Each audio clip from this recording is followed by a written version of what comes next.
Vous écoutez Des Voix qui portent, un programme audio proposé par La Parole Donnée. Auteur d'une vingtaine de romans, il demeure chez René Frény une grande part du petit garçon qu'il a été, délaissant les bancs de l'école pour les rues de Marseille ou écoutant avec amour les livres que lui lisait sa mère. Sa vie mouvementée, d'une cellule de prison à des années d'errance et de liberté sur les routes d'Europe, toujours un roman en poche, il la raconte avec talent dans ses livres. Dans cet entretien, René Frény revient avec nous sur le pouvoir des mots qui lui a permis de transformer l'enfant fuyant l'école qu'il a été en écrivain reconnu et publié dans la prestigieuse collection blanche de Gallimard. Comment vous présentez-vous quand on vous demande qui vous êtes ? Je suis resté un marginal, un rebelle. Je suis resté un minot de Marseille. Je dis toujours que je n'ai jamais lâché la main de l'enfant que j'ai été. Et je sens ça quand j'écris, quand je lis. Les émotions les plus anciennes, celles de mon enfance à Marseille, remontent en moi. Donc je suis resté un enfant, mais pas uniquement quand j'écris. Surtout quand j'écris, parce que je pense que je trempe ma plume dans ces émotions-là, très anciennes, mais qui ont été les plus violentes. Mais je reste un enfant de Marseille, c'est-à-dire un rebelle. Parce que les enfants se moquaient de moi, j'avais des lunettes, on m'appelait Quatre-Œils. Donc pour ne plus être Quatre-Œils, j'ai jeté ces lunettes et je suis revenu à l'école sans y voir. Et quand on n'y voit pas, on ne peut pas faire d'études. Donc quand le maître m'interrogeait pour lire à haute voix, comme je n'y voyais pas, je faisais semblant de lire quelques mots, mais les enfants riaient parce que je n'apprenais toujours pas à lire. On me mettait dans le couloir, et un enfant qui grandit dans le couloir reste toute sa vie dans le couloir. Un enfant qui est rejeté par les autres parce qu'il est bossu, ou parce qu'il est trop gros, ou parce qu'il est bègue, il reste toujours un peu bègue, même lorsqu'il est guéri. Donc je suis resté un enfant dans le couloir, un enfant rebelle. J'ai pris l'école en horreur, j'ai rejeté l'école, et j'ai grandi dans les rues, avec les rebelles qui avaient tous une raison de rejeter l'école.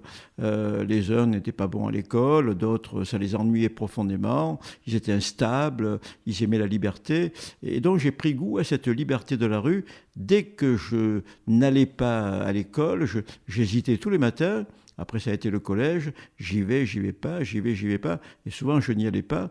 Et dès que je faisais demi-tour face à la liberté, face à la rue, face à la mer, je me sentais libre et heureux, léger. Sommes-nous dans un lieu où vous avez l'habitude d'écrire ?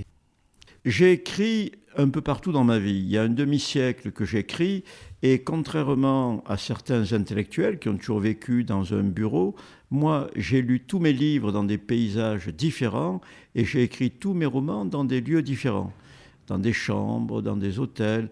Maintenant, je vis ici, chez ma compagne. Elle a hérité de cette petite maison entre une colline et une rivière, et je vis avec elle parce qu'elle est là depuis 5 ans. Ses parents sont morts, qui étaient maraîchers.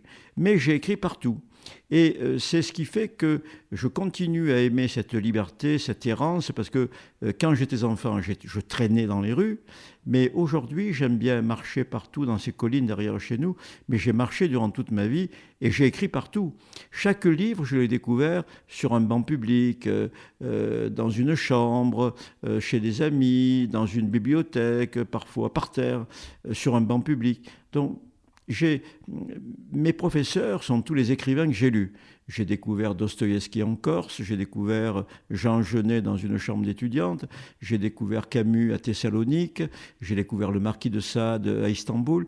Donc toutes mes découvertes de lecteurs, je les ai faites à travers l'Europe et même le Moyen-Orient. Et toutes mes phrases écrites, je les ai écrites là où j'étais. Dans un petit hôtel, dans un train, dans un jardin public. Là, j'écris dans ma chambre. C'est vrai que j'ai quelques années de plus. Je voyage un peu moins de manière très fragile, comme j'ai vécu longtemps sur la route, avec le doigt en l'air, je faisais du stop, rien dans la poche.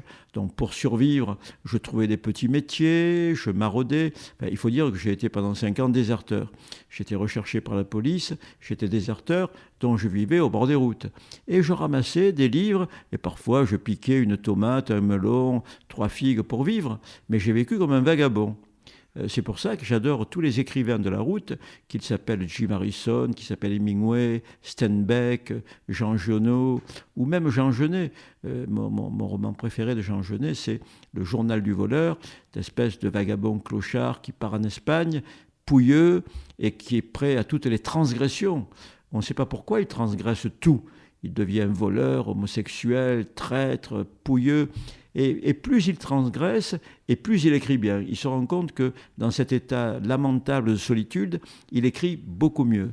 Donc je suis un peu comme Jean Genet, peut-être l'homosexualité en moins, mais je suis un marginal, un rebelle, comme tous les héros de Genot d'ailleurs. Hein. Il y a un de ses romans qui commence par cette phrase « Je suis au bord de la route et j'attends la camionnette qui ramasse le lait ». Et moi j'ai été durant toute ma vie au bord de la route en attendant une camionnette qui ramasse le lait ou n'importe quoi. Vous parlez beaucoup de la marche et de temps en temps de la contemplation de la nature. Est-ce que vous avez des habitudes ou des rituels lorsque vous écrivez ? Le rituel, je dirais que comme mon cahier me fait peur, de plus en plus peur, mes stylos me font peur, quand j'écrivais pour ma poubelle, parce que personne ne voulait de mes manuscrits, quand j'avais 30 ans, j'écrivais, tout en étant infirmier en psychiatrie, ou ensuite quand je me suis réfugié dans un cabanon de Manosque que l'on me prêtait pour ne plus avoir de loyer. Là, j'écrivais, et quand j'envoyais mes manuscrits, ils étaient tous refusés, sans explication. J'écrivais dans une liberté et un bonheur total. Et quand je recevais les lettres de Paris, c'était toujours « n'entre pas dans notre politique éditoriale ». Et je ne comprenais pas pourquoi j'avais un tel bonheur à écrire et une telle humiliation à recevoir ces lettres. Donc, je n'avais pas peur d'écrire, parce que je savais que je serais refusé. J'écrivais pour mon plaisir, et puis après, ça partait à la poubelle. Mais aujourd'hui, mes livres se vendent, disons, à 25-30 000 exemplaires quand ils sortent. C'est une responsabilité. Je reçois de plus en plus de courriers. On m'invite dans les librairies.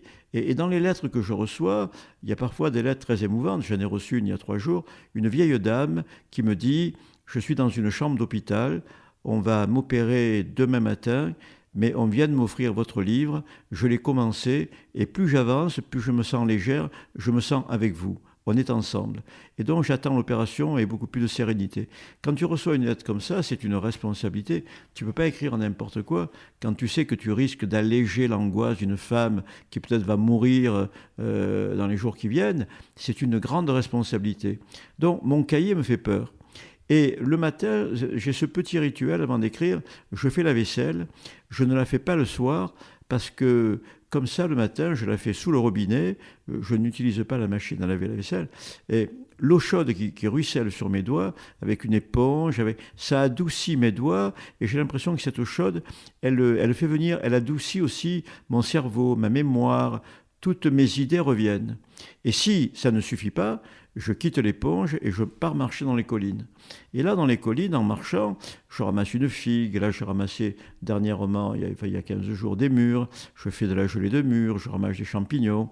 Cette année, il n'y en a pas, c'est trop sec. Mais je marche énormément. Et en marchant, mes idées viennent et j'ai beaucoup moins peur d'écrire. Donc, j'écris dans ma tête. Mais j'écris aussi comme ça à minuit. C'est pour ça que j'ai intitulé mon livre « Minuit dans la ville des songes », parce que l'écriture me faisant de plus en plus peur, je me réveille la nuit et c'est là que j'écris. Mais je ne bouge pas, je reste dans mon lit. C'est-à-dire que je sors des rêves, je sors de l'inconscient des rêves, et avant de rentrer le matin dans la conscience du jour, où ce cahier me fait peur, entre minuit et 2 heures du matin, je suis dans ce qu'on appelle le subconscient, entre chien et loup. Je suis entre deux eaux, et là je ne me lève pas, je reste dans la nuit, sous ma couette, et j'écris sous mes paupières, les yeux fermés. Mais je suis réveillé. Mais là je n'ai pas peur d'écrire, parce que il n'y a pas de cahier, c'est flottant, je trouve tous les mots, et quand je me réveille le lendemain, j'ai toute ma page d'écriture sous mes paupières. Je n'ai qu'à la recopier sur mon cahier. Tout ça est une histoire de peur, hein, comme les acteurs que j'ai rencontrés dans ma vie et qui avaient de plus en plus peur de se confronter au public.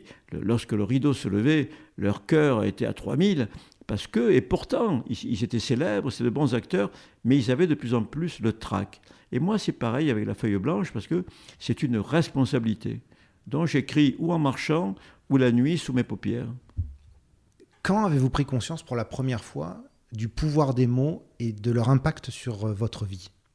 Le deuxième jour d'incarcération, quand j'ai été déserteur, je suis arrivé avec 2 mois de retard, je suis passé en procès, on m'a condamné à 6 mois de prison.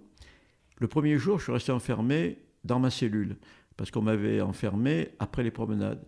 Le deuxième jour, ma cellule s'est ouverte à 7 heures du matin, on avait 1 heure de promenade dans la cour, de 7 heures à 8 heures. Et dans cette petite cour de prison, qui je découvre ? un ami d'enfance avec qui j'avais fait 400 coups, 400 conneries, on avait tout chapardé, volé, menti, traîné, Ange-Marie Santucci, qui était là, appuyé contre le mur, et qui me souriait parce que lui avait appris qui était arrivé la veille. Et donc, j'ai pris conscience du pouvoir des mots lorsqu'il m'a embrassé et on a commencé à parler. Et j'ai vu que ce minot ne s'exprimait plus comme nous tous à Marseille, il avait d'autres mots. Il avait d'autres mots, certains je les comprenais à peine, il avait des phrases construites, de belles phrases, il s'exprimait comme un intellectuel, mais moi je ne connaissais pas à l'époque d'intellectuel, je n'avais fréquenté que des petits voyous. Et lui s'exprimait comme un intellectuel. Il avait des mots savants, et je lui ai dit, mais où tu as trouvé ces mots? Il m'a dit, j'ai fait un braquage à Marseille, on m'a mis un peu aux petites baumettes, et puis ensuite mon père m'a obligé à m'engager. Et il y a 2 ans, je suis en prison à l'armée.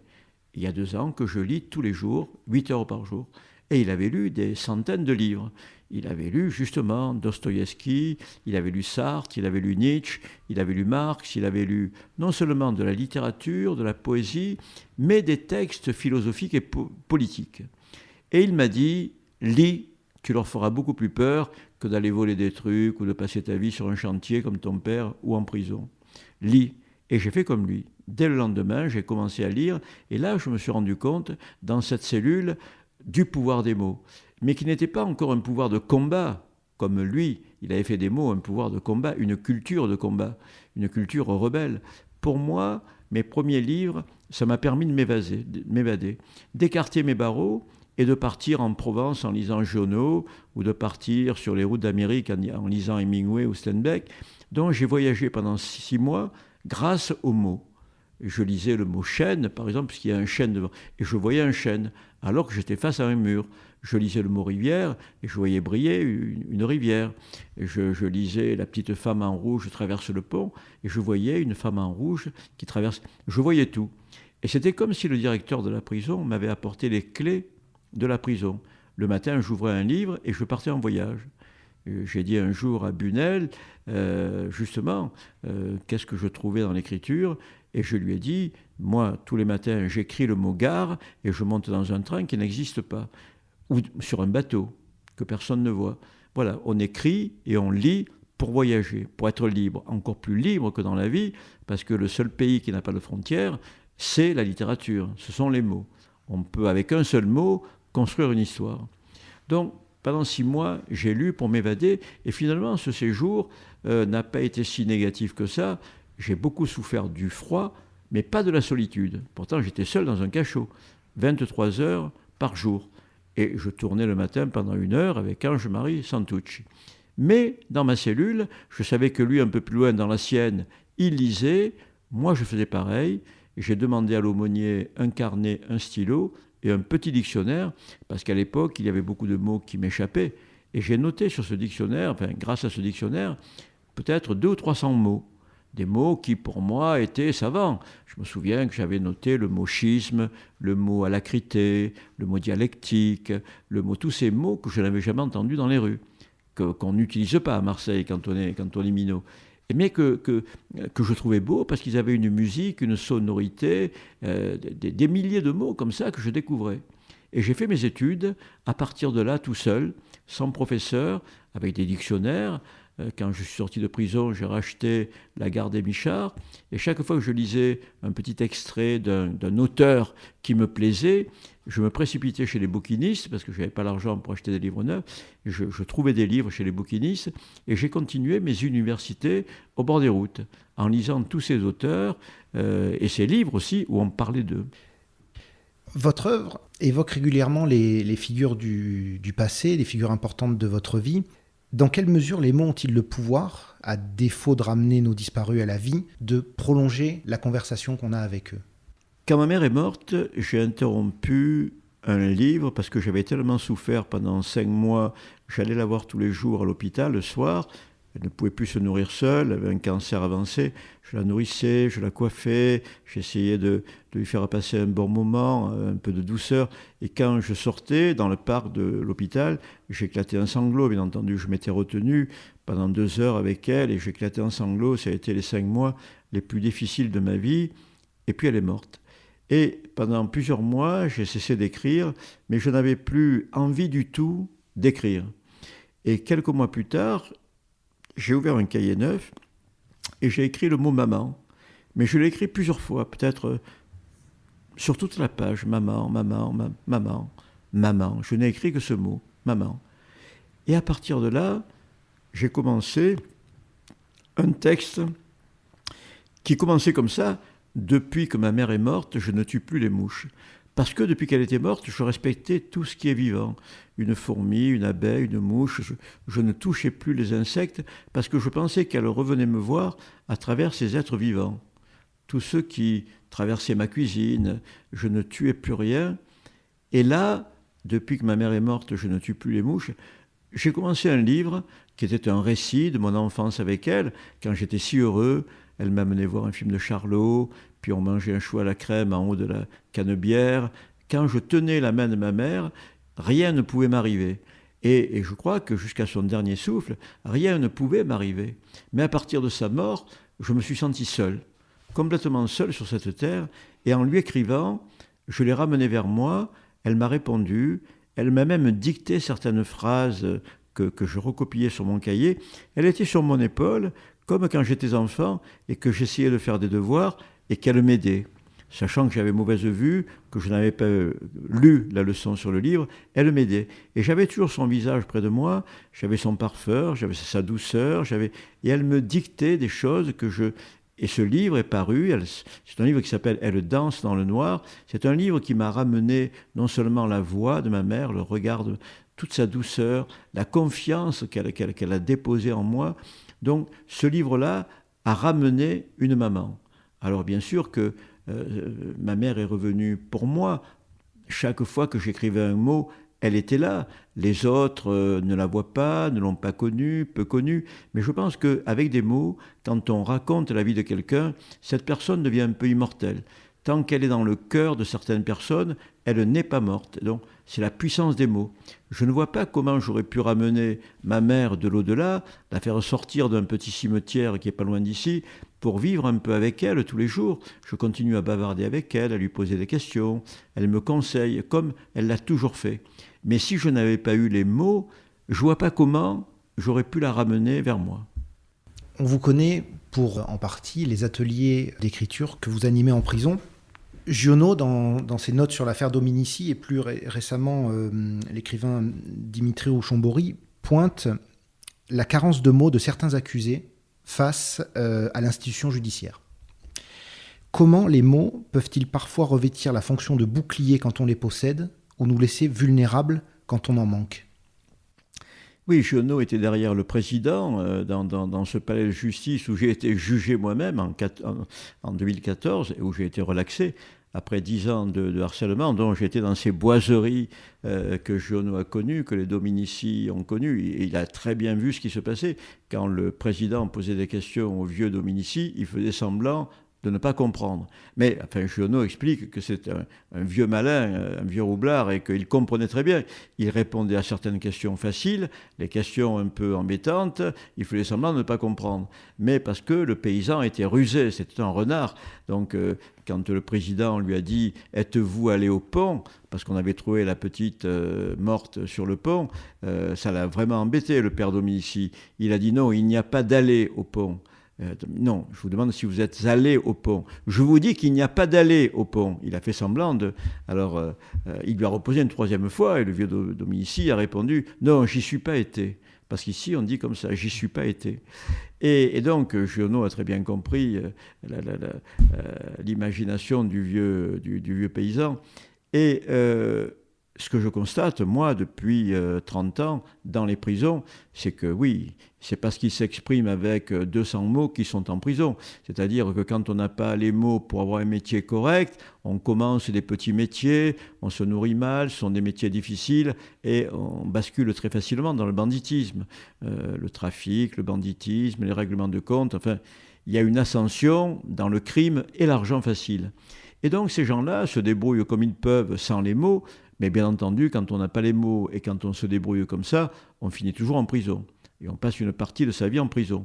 Alors que ceux qui ont les mots, vous parliez de boucliers, les gens qui nous gouvernent, les gens qui sont au sommet, les grands députés, les grands ministres, les grands avocats, les présidents, ils ont les mots. Et c'est eux qui ont le plus de mots, qui ont les mots les plus efficaces, qui ont les mots, toute cette dialectique du langage, ils la possèdent. Et c'est pour ça. Ils ne sont pas très beaux souvent, ils ne sont pas très costauds, mais ils sont malins et ils ont les mots. Et je me suis rendu compte, justement, quand Ange-Marie en prison m'a dit « il te faut les mots », que le grand pouvoir dans nos sociétés, c'était les mots. Alors bien sûr, quand on est une femme et qu'on est une très belle femme, c'est un pouvoir. L'esthétique, la beauté, c'est un pouvoir. Mais pour nous, les hommes, sauf nous aussi, quand on est très très beau, pour nous les hommes, le pouvoir le plus facile à obtenir, c'est le langage, c'est les mots. Quand on veut réussir sa vie ou sa carrière.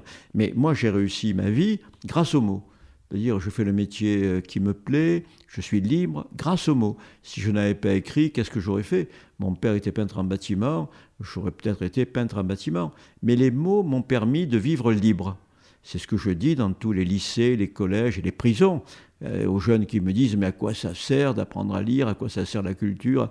Je leur dis « à être libre. Sinon, vous irez en prison, vous serez sur un chantier, et c'est très difficile le chantier. Il fait froid l'hiver, très chaud l'été. » Donc, certains me comprennent que derrière la richesse du langage, il y a aussi la richesse de cette liberté.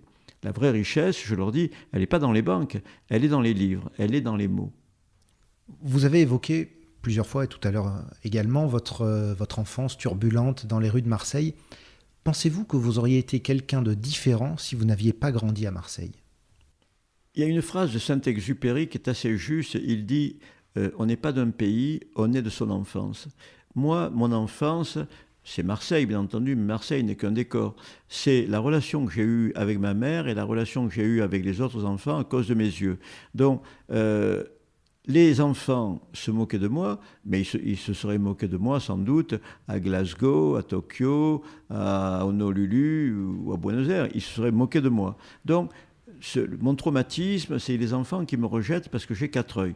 Et puis cette maman qui me donne confiance, qui me voit arriver un jour en pleurant de l'école parce qu'on s'est moqué de moi, et elle me dit « Mais René, tu as les plus beaux yeux du monde, tu as des yeux de velours. » Et j'ai cru ma mère. Donc d'un côté, il y a les colibés et les rires des enfants, et de l'autre côté, il y a la douceur de ma mère, la confiance de cette femme. Donc cette chose-là, cette relation aux autres, je l'aurais vécue n'importe où, ça serait pareil. Marseille est un décor. Alors Marseille en plus, bien sûr, c'est une ville assez rebelle, c'est une ville internationale, c'est un port, tout est possible. On n'a pas la même vision de la délinquance, de la transgression, de la morale, du bien et du mal. Bien sûr que ça ajoute à mes livres une couleur, cette rébellion. Mais je pense que ce traumatisme d'enfant, on rit de toi, tu te mets dans la marge, tu grandis dans le couloir, mais tu as toujours ce garde-fou, ta mère, qui te protège. Et ça, je l'aurais vécu partout, à Saint-Pétersbourg ou en Chine. Parce que c'est cette émotion-là qui est le moteur de ma vie, cette émotion, le rejet par les enfants et cette mère qui me rattrape. Ça, n'importe quel enfant peut le vivre. Ce qui rajoute bien sûr un ton sans doute à mes livres, c'est cette lumière très particulière de Marseille. Traîner dans les rues à Marseille, c'est pas comme traîner dans les rues de Londres. Même si Charlie Chaplin, quand il était petit, très misérable dans les rues de Londres, il a dû vivre des choses semblables à celles que j'ai vécues. Mais il y a à Marseille un esprit de fronde, un petit rebelle dans chaque Marseillais. Je vais élargir ma question à vos livres. Vous évoquez des sujets et des caractères qui ont une portée universelle. Pensez-vous que votre œuvre aurait pourrait avoir un autre cadre que celui de la Provence? Bien entendu, c'est ce que je dis.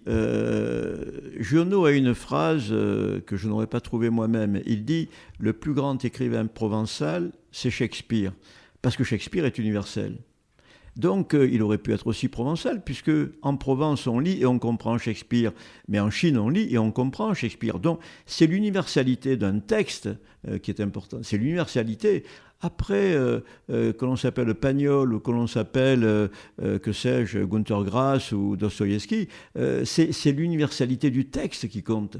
Et être universel, c'est tout simplement parler de ses émotions, parce que ça, c'est universel. Tu racontes une anecdote, même si le gars n'a pas vécu dans ta maison, n'a pas grandi dans ton jardin, n'a pas eu la maman, l'émotion que tu racontes, elle est universelle. Une émotion, c'est toutes nos peurs, c'est tous nos désirs, sont nos rêves la nuit. Et où qu'on soit sur cette planète, on a tous à peu près les mêmes angoisses et les mêmes peurs, la peur de mourir, le besoin de beauté, le besoin d'être aimé, d'aimer. La phrase de Camus, c'est une malchance de ne pas être aimé, c'est un grand malheur que de ne pas aimer. Voilà, c'est un grand malheur que de ne pas aimer. Et ça, où qu'on soit sur cette terre, cette émotion-là d'être aimé et d'aimer, elle est universelle. Et un écrivain, il faut qu'il trempe sa plume dans cette universalité des émotions. Après, les anecdotes, peu importe. Moi, je trafique avec la vérité, je ne cherche jamais à dire la vérité. La vérité n'a aucune importance. Ce qui est important, c'est ce qu'on fait de la réalité. Je passe ma vie à transformer de la matière, à transformer de la réalité. Ça crée une nouvelle réalité et une nouvelle vérité. Mais peu importe la vérité et le mensonge, ce qui est important quand on écrit, c'est d'être ému quand on écrit et d'émouvoir celui qui lit. Et ça, c'est une espèce de secret d'alchimie qu'on ne peut pas expliquer. Qu'est-ce qui se passe entre moi et mon stylo au moment où je raconte une histoire d'amour ou une histoire de deuil? Est-ce que j'y mets une émotion particulière? Qu'est-ce que ça va lever chez l'autre? Je prends toujours l'exemple du chien de chasse. Bon, c'est un peu long à vous raconter, mais je crois qu'elle est assez juste. Quand j'étais enfant, mon père était chasseur, peintre en bâtiment dans la semaine et chasseur le dimanche. Et donc, il prenait son fusil, il venait me réveiller et je lui servais de chien de chasse. On partait dans les collines de Pagnol, entre l'étoile et le Garlaban. Et mon père me disait, tu passes par là, moi par là, et tu fais du bruit, tu aboies, tu fais du bruit, tu me rabats le gibier. Et j'aboyais, j'étais heureux parce que j'étais libre, c'était l'automne, j'ai toujours été bien dans les forêts, et j'entendais mon père lâcher ses deux coups, pam, pam. Et quand je le rejoignais, je me demandais ce qu'il avait attrapé. Il y avait encore quelques perdreaux, quelques lapins pas trop malades, 2-3 beaux lièvres. Je regardais dans son carnier. Et je me suis rendu compte que le métier d'écrivain, c'est le même métier. Moi, avec mon stylo, je fais du bruit, j'aboie, je lâche des émotions. Et le lecteur est un chasseur.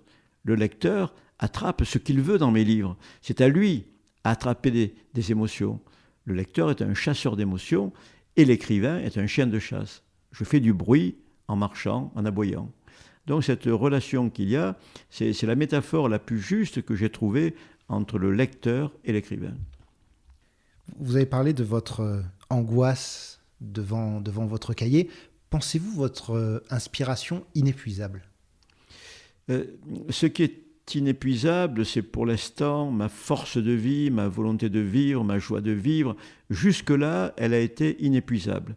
Mais je vais commencer à me fatiguer, je vais commencer à vieillir, ma mémoire a déjà eu quelques problèmes avec les noms propres. Donc, je ne sais pas si j'aurai toujours cette énergie de trouver des mots au bord des chemins, au bord des rivières, de les ramasser comme je ramasse des figues, des mûres, des champignons.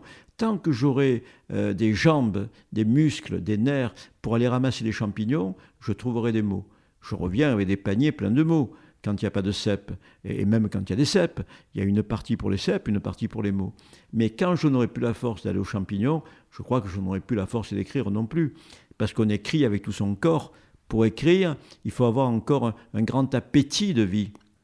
Je regarde passer les femmes dans les villes, j'arrive de Chambéry, j'ai pris hier mon petit déjeuner dans une rue de Chambéry, je regardais passer les jeunes filles et les femmes, mais j'étais toujours aussi ébloui. Et si tu n'as pas cet éblouissement face à la beauté, tu ne peux pas raconter la beauté.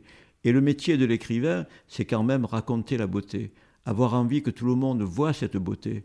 Je crois que c'est Dostoïevski qui dit « la beauté sauvera le monde », mais s'il n'y a pas cette beauté, comment pourrait-on vivre dans un monde qui décline, dans un monde de plus en plus appauvri, pollué, malade, où il fait 25 degrés en automne, où l'été on ne peut plus sortir, où il n'y a plus de neige l'hiver. Les 3 rivières qui étaient dans le petit village où je venais l'été ici n'existent plus, elles sont sèches, on a tué les rivières. Donc comment vivre dans ce monde désespérant qui meurt en grande partie à cause de nous. Il était très beau il y a 100 ans, et aujourd'hui, on ne sait plus où se tourner l'été, mais même l'hiver, il n'y a plus d'hiver. Donc on voit tous ces symptômes qu'on a changé de monde, mais c'est nous qui avons changé ce monde. Et donc il y a cette phrase magnifique de ce chef indien qui dit « Quand l'homme aura coupé le dernier arbre, pollué la dernière goutte d'eau, tué le dernier animal et pêché le dernier poisson, alors il se rendra compte que l'argent ne se mange pas. » Et cette phrase est très juste, elle était prémonitoire, elle représente le monde dans lequel nous vivons aujourd'hui. Je ne sais pas du tout dans quel monde je laisse mes 2 filles, mais est-ce qu'elles pourront, comme moi, aller se baigner, marcher, voir des forêts splendides? Je ne sais pas du tout comment elles vont vivre. Est-ce qu'elles ne vont pas vivre enfermées avec des clims, avec des... je ne sais pas comment, l'air conditionné, avec des villes qui seront des villes de 30 millions, 40 millions d'habitants, peut-être toute une Afrique qui va remonter vers nous et on n'y pourra rien. Donc des guerres atomiques, des guerres climatiques. Enfin, c'est assez épouvantable quand on songe à ce qui va se passer d'ici 20 ou 30 ans. Moi, je suis un peu trop vieux pour vivre cet apocalypse. Mais on laisse des enfants. Et ça me rend très pessimiste et ça me rend souvent très inquiet. Je reste très sensuel avec mes promenades, avec mes mots. Je prends toujours autant de plaisir à marcher, à écrire, à parler de littérature ou à voir passer des femmes, comme hier à Chambéry. Mais quand je me projette dans 20 ou 30 ans, à l'allure où nous avons tout dégradé, je ne sais pas du tout ce que nos enfants vont vivre. Donc voilà, l'énergie d'écrire, pour l'instant je l'ai, parce que j'ai l'énergie de vivre. Je vis avec une femme éblouissante, elle est belle dedans, elle est belle dehors, elle a un visage merveilleux, elle a un corps merveilleux, j'ai encore un plaisir fou à marcher avec elle, à parler avec elle, à faire l'amour avec elle. Et donc, je ne sais pas du tout où l'humanité va, alors que nous avons tout dans les mains pour être heureux. Des paysages extraordinaires, des histoires d'amour extraordinaires. Moi, avec mes enfants, mes 2 filles, j'ai eu une vie extraordinaire. Quel regard portez-vous sur la place de l'écrivain dans la société? Quel rôle pensez-vous avoir à jouer parmi nous? C'est une question que je ne me suis jamais tellement posée. En tout cas, je ne suis pas un militant. Je ne suis pas un militant parce que je n'ai pas de vérité. J'ai cherché la vérité pendant 10 ans. Dès que j'ai lu mon premier livre, dans cette prison militaire, je me suis dit, il y a donc une vérité à découvrir. Et j'ai cherché la vérité surtout dans les livres de philo. Je l'ai cherché chez Marx et j'ai pensé qu'il avait raison. Je suis devenu pendant 3-4 ans marxiste. Je pensais que la vérité, c'était ce choc entre les classes sociales, qu'on appelle la lutte des classes, et qui débouche sur la révolution. Il y a toujours eu une lutte entre les pauvres et les puissants, il y a toujours eu des révolutions, que ce soit entre les aristocrates et les bourgeois, la bourgeoisie et le prolétariat, et aujourd'hui, un peu différemment, il y a encore une lutte de classe.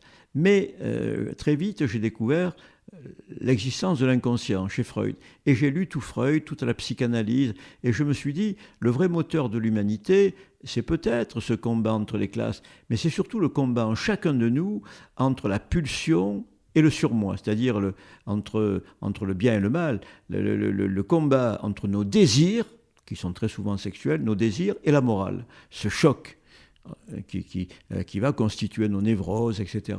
Donc, je me suis dit, la vérité, elle est là. C'est vrai qu'il y a ce combat permanent en nous, entre tous les désirs qui passent devant nos yeux et les interdits. Et puis, j'ai découvert Nietzsche, cet homme qui danse, cet homme qui est ouvert vers la joie, vers le bonheur, cet homme qui fait danser la vie. Et je me suis dit, c'est lui qui a raison. Il ne se pose aucun problème, ni de lutte de classe, ni d'inconscient. Il se tourne vers la vie, il rejette les interdits et une partie de la religion. Il est vivant, il se tourne vers la vie. Et donc, je suis devenu nietzschéen. Et puis, j'ai changé de vérité très souvent. Et je me suis rendu compte que s'il y avait autant de vérités exceptionnelles, c'est que la vérité unique n'existait pas. S'il y a 100 vérités, c'est qu'il n'y a pas de vérité. C'est qu'il faut se contenter de chaque jour ouvrir ses volets, regarder l'automne, partir se balader, saisir un mot, saisir un livre, regarder une femme. Voilà.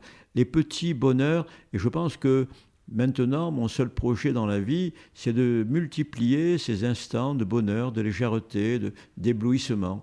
Et ça me suffit. Je ne cherche plus de vérité, je ne cherche même pas à faire une œuvre qui va rester après moi. Ce qui m'importe, c'est de faire une œuvre qui me permette de vivre, déjà de me nourrir, d'acheter de quoi vivre et nourrir mes filles. Et puis, comment dirais-je, tous ces petits moments de bonheur quand j'écris, quand j'observe, quand je glane des émotions, ça me suffit. Voilà, une succession de petits bonheurs. Donc, je pense que la place de l'écrivain est quand même importante parce que les écrivains auxquels je pense et que j'ai cités m'ont permis d'avoir des jours heureux, de me mettre parfois toute une journée dans ma chambre, d'ouvrir Crime et Châtiment et de passer la journée avec Raskolnikov, ou d'ouvrir Cent ans de solitude et passer ma journée avec les personnages de Marquez, ou relire pour la 10e fois le livre de Camus. Ces gens-là m'ont pétri, m'ont transformé, ont fait l'homme que je suis devenu. Donc, ils m'ont enrichi. La littérature, elle est là pour enrichir. J'adore la phrase de Kafka qui dit « La littérature n'est pas faite pour plaire, c'est une hache destinée à briser la mer gelée qui est en nous. » La mer, M-E-R, gelée, qui est en nous. Voilà, toutes ces émotions que nous apporte la littérature, ça sert à briser cette glace qui est en nous et à nous rendre finalement beaucoup plus humains, plus fragiles parfois et plus solides à d'autres. Donc le rôle de la littérature, c'est de nous rendre plus libres parce qu'on a les mots, on se défend mieux quand on a les mots, nous rendre plus libres aussi face à la vie, parce que ça m'a permis de comprendre que le bien et le mal, c'était quelque chose de très construit, très inventé, mais qu'on peut de temps en temps transgresser. Et je transgresse aussi bien dans ma vie que dans mon écriture. Et un écrivain qui ne transgresse pas, ne serait-ce qu'un peu de grammaire, il reste dans l'écriture d'une rédaction. On doit sortir de l'école, on doit sortir de la rédaction, on doit pulvériser, comme dit Céline, je dégoupille une grenade et je la balance sous la coupole de l'Académie française. Il fait exploser la grammaire. Faire exploser la grammaire, donc cette transgression va au-delà des petites transgressions que j'ai pu faire dans ma vie. Même quand j'écris, je transgresse la grammaire. Et je mets ce que je suis profondément, en oubliant toutes les règles. Donc c'est ça l'écriture, c'est de donner du plaisir au lecteur, de lui permettre de s'évader quand il est dans une chambre d'hôpital, quand il est en prison, ou même quand il est dans une prison qu'il s'est créée, quand il est seul chez lui, qu'il n'ose pas sortir de son petit studio, quand il a peur de sortir.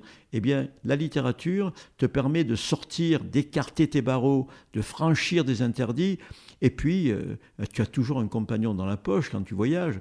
Quand tu sors un livre de Steinbeck ou un livre de Miller, tu as un ami dans la poche. Tu es toujours avec quelqu'un. Donc voilà, le rôle de la littérature est immense parce que l'écrivain ne donne pas de leçons, contrairement à l'essayiste politique ou même philosophe. On ne donne pas de leçons, on propose un voyage. Ou tu le fais ou tu ne le fais pas. Moi, je suis entré dans un livre et à la 20e page, il m'est tombé des mains. Ce voyage n'était pas pour moi. Je ne dis pas qu'il n'était pas bon. Et puis il y a d'autres voyages que j'ai refaits 20 fois parce que le voyage était merveilleux. Donc l'écrivain, c'est quelqu'un qui propose des voyages, on le fait ou pas, mais lorsqu'on le fait, on le fait avec éblouissement. Donc c'est le rôle de l'écriture, le rôle du poète. Quand on lit un poème de Rimbaud, en quelques lignes, quand on lit Ma Bohème, on voyage très loin. Eh bien voilà, c'est le rôle de l'écriture, de faire voyager, de soulever des émotions et de ramener les gens qui ne sont plus là. Donc quand moi j'ai écrit Elle danse dans le noir, où j'ai parlé de ma mère, tous les gens qui ont lu ce livre m'ont dit « Elle n'est pas morte comme la vôtre à Manosque, elle n'était pas à Marseille, j'étais ailleurs, mais toutes les émotions que vous racontez durant ces derniers mois et vos souvenirs d'enfance, c'est exactement ce que j'ai vécu. » Donc c'est universel, ça nous permet de nous rassurer, de voir que d'autres ont souffert comme nous et qu'on n'est pas seul dans la souffrance, que ce soit après un deuil, après un divorce, après une disparition. Voilà, on n'est pas seul. Et même dans les joies et dans le rire, quand un écrivain est capable de faire rire, c'est une détente inouïe que de rire en lisant. Donc voilà, L'écriture nous permet d'être beaucoup plus libres, d'être beaucoup plus riches. Et ça, je le dis de plus en plus aux enfants dans les écoles, dans les collèges. Ils ont une question qu'ils ne me posaient pas avant. Quand j'arrive, l'une des premières questions, c'est, Monsieur, est-ce que vous êtes riche? Est-ce que vous gagnez bien votre vie? Il y a 30 ans, on ne me posait pas cette question, les enfants n'osaient pas. Mais maintenant, ils sont réalistes, ils pensent à leur avenir. Bon, pour eux, l'écriture, c'est très abstrait. Parfois, ils n'ont pas lu un seul livre. Dans les collèges, les quartiers nord, j'étais la semaine dernière au collège Versailles, au cœur de Marseille, enfin au cœur des quartiers nord. Hein. Le collège Versailles est un des collèges les plus difficiles. La plupart étaient africains, maghrébins, etc. Ils n'avaient pas pu lire un livre. Donc ils m'ont reçu avec beaucoup de gentillesse, mais ils m'ont demandé combien je gagnais, est-ce que c'était intéressant de faire ce métier. Donc je leur expliquais que je gagnais de quoi vivre, mais que la vraie richesse, elle était dans ma liberté. Je leur ai dit, si vous voulez être heureux, choisissez plutôt la liberté que la richesse. La richesse ne donne pas toujours la liberté. Mais il y a certains métiers, quand vous levez le matin et que vous partez heureux au travail, vous êtes libre. Donc je leur ai dit, ça n'a pas de prix. Il vaut mieux gagner 1 500 € en étant libre que 15 000 € par mois en ayant des tracas toute la journée et toute la nuit. Bon, mais ça, ils l'ont un peu compris. Et les professeurs m'ont dit, c'est ce qu'on a de plus en plus de mal à leur faire comprendre, parce que quand ils nous demandent combien on gagne, un prof gagne en moyenne 2 000, 2 300 €, pour eux, c'est rien du tout. Leur grand frère qui vend de la drogue gagne 10 fois plus. Donc le rôle d'un écrivain, c'est d'expliquer ça aussi. C'est la seule petite partie militante de l'écrivain quand je vais leur expliquer justement où est la vie, où est la liberté, et que tout n'est pas dans les carnets de chèques. Sinon, je pense que c'est surtout faire plaisir, donner du bonheur au lecteur, le faire marcher sur des chemins. Moi, quand je marche, je sais que si j'arrive à raconter le chemin où je marche, le lecteur sera sur mon chemin. Si je monte sur un voilier et que je pars en voyage, le lecteur partira en voyage. Voilà, on a tous une prison en nous. Il y a ceux qui sont réellement en prison, mais il y a tous ceux qui ont une prison en eux.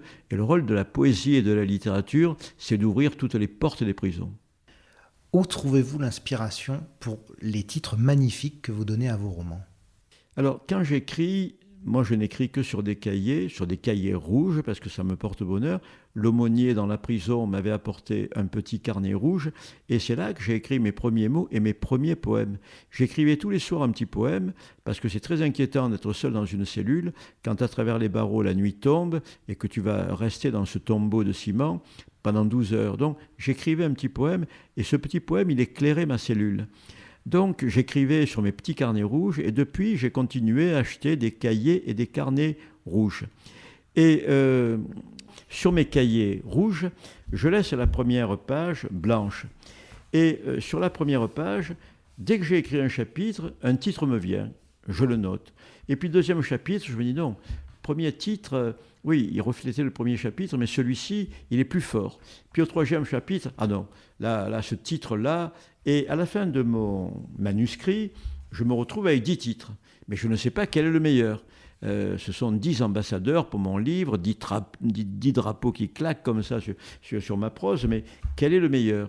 Et je réfléchis longtemps, parfois pendant un mois, j'oreille ce qui me paraissent un peu plus terne, un peu plus fade, et puis je me retrouve avec un tiercé, comme ça, 3 titres, et il faut quand même que j'en garde qu'un. Et finalement, à force d'y penser la nuit, de réfléchir, il y en a un qui me paraît réellement... D'ailleurs, j'ai fait ça avec mes 2 filles. Quand mes 2 filles étaient dans le ventre de leur mère, j'avais mon cahier, je notais des prénoms de filles, des prénoms qui me plaisaient beaucoup. Sophie, Isabelle, Carla, bon, bref. Et puis, quand elles arrivaient, non, voilà, c'est celui-ci. Et puis, au dernier moment, on change de titre, on change de prénom. Moi, quand ma fille est née, la dernière, je voulais l'appeler Camille. Et donc, je suis allé la déclarer à la mairie. Mais quand elle est sortie de l'hôpital, ma femme était fatiguée, je me suis dit, je vais apporter ce bébé à mon père. Mon père était hémiplégique, il était toujours dans son lit, à Manosque, et je suis monté chez lui avec cet enfant de 50 cm, que j'allais lui présenter comme Camille. Mais quand j'arrivais chez mon père, qui était hémiplégique, il chantait toujours une chanson de sa jeunesse, « Souviens-toi Marilou, du premier rendez-vous. Et dès que j'entrais chez lui, il bourdonnait cette chanson en permanence. Il avait perdu une partie de sa mémoire, mais sa jeunesse, ses premières filles, ses premiers bals. Souviens-toi, Marilou, du premier rendez-vous. Et j'ai posé ma fille sur le ventre de mon père qui était couché, et je lui dis, tiens, je te présente Marilou. J'ai pas dit Camille. Et j'ai appelé, 1 heure après, je suis à la mairie, et j'ai baptisé, je l'ai reconnu, Marilou.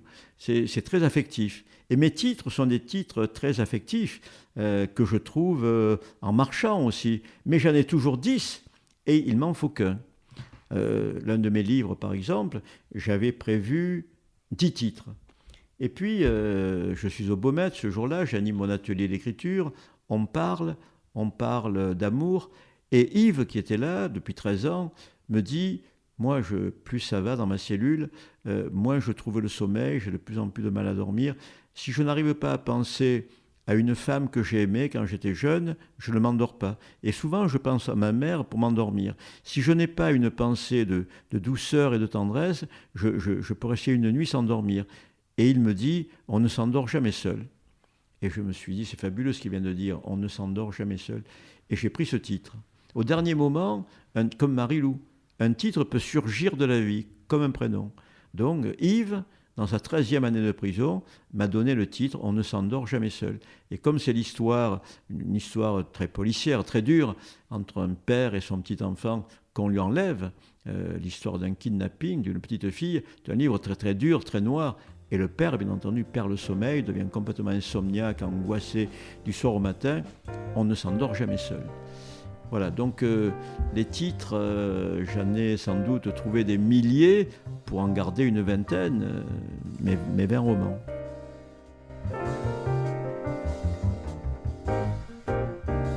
Merci d'avoir écouté cet épisode de La Parole Donnée. Vous pouvez nous suivre sur notre site et nos réseaux sociaux et nous soutenir via notre page Tipeee. À la semaine prochaine.